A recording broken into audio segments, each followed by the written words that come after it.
Inilah Injil suci menurut Matius. Dimuliakanlah Tuhan.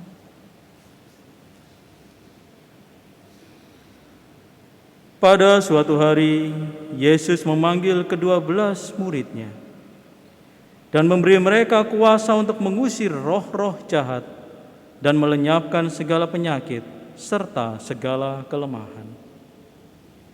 Inilah nama ke-12 rasul itu. Pertama, Simon, yang disebut Petrus, dan Andreas saudaranya. Yakobus, anak Zebedeus, dan Yohanes saudaranya. Filipus dan Bartolomeus, Thomas dan Matius pemungut cukai, Yakobus anak Alfeus dan Tadeus, Simon orang Selot, dan Yudas Iskariot yang mengkhianati Yesus.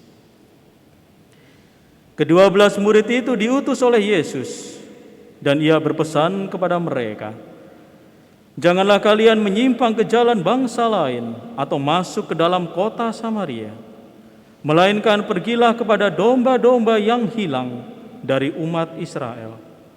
Pergilah dan wartakanlah kerajaan surga sudah dekat." Demikianlah sabda Tuhan. Terpujilah Kristus. Saudara-saudari yang terkasih,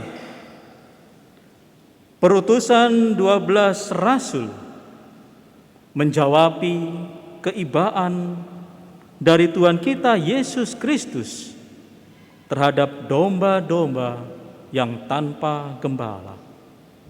Hal ini dikemukakan dalam perikop sebelum Injil hari ini dibacakan. Yesus menemukan bahwa domba-domba umat ciptaan Bapanya banyak bagaikan domba tanpa gembala. Oleh sebab itu, dalam rasa ibanya, Tuhan kita Yesus Kristus memilih dari puluhan murid-Nya 12 orang sebagai rasul.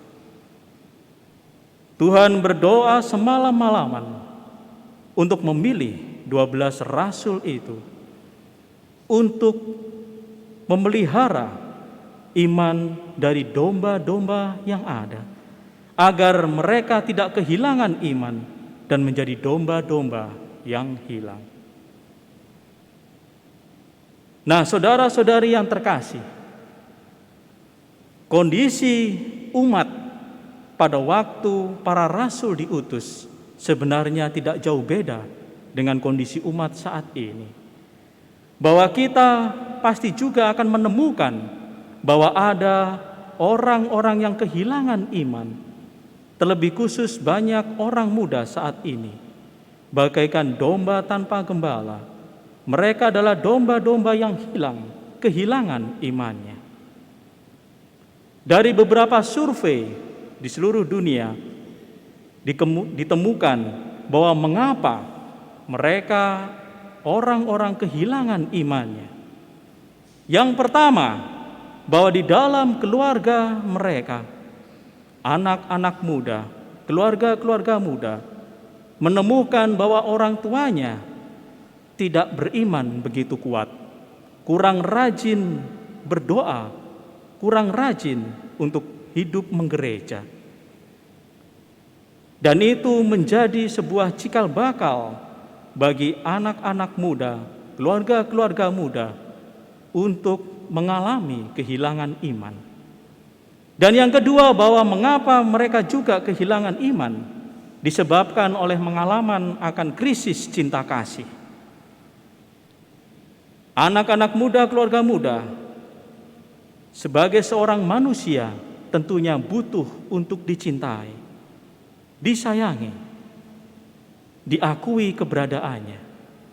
Tetapi mereka mengalami bahwa kepahitan hidup yang berulang kali menerpa hidupnya, mereka merasakan bahwa dia tidak dicintai oleh Tuhan, bahwa orang tuanya mengabaikan dirinya, apalagi gereja sepertinya tidak mau peduli. Demikianlah akhirnya mereka juga berpaling dan merasakan bahwa tidak ada lagi pentingnya atau jasa dari sebuah iman itu.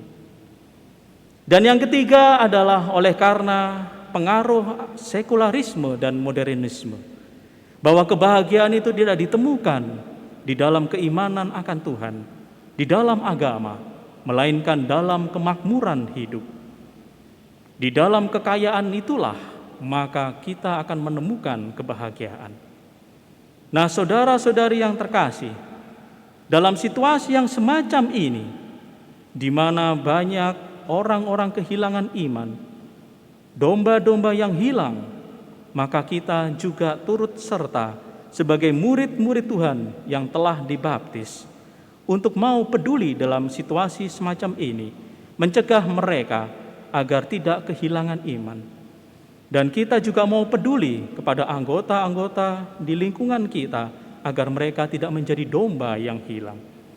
Maka kita perlu memperkuat di dalam kehidupan keluarga kita masing-masing iman kekatolikan kita, di mana kita menjadi lebih rajin untuk berdoa, hidup menggereja, dan mengonsumsi kekayaan iman Katolik. Dan yang kedua, kita menghujani anggota keluarga kita, terutama anak-anak kita, dengan cinta kasih, dengan perhatian dan kepedulian.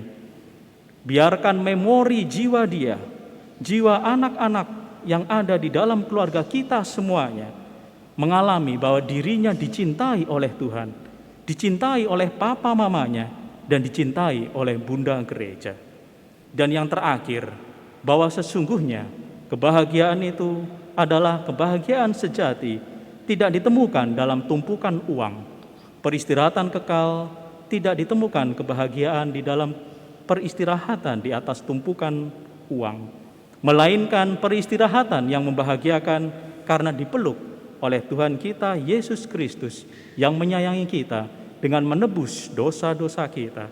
Sebab kerajaan surga itu sungguh ada dan sudah dekat.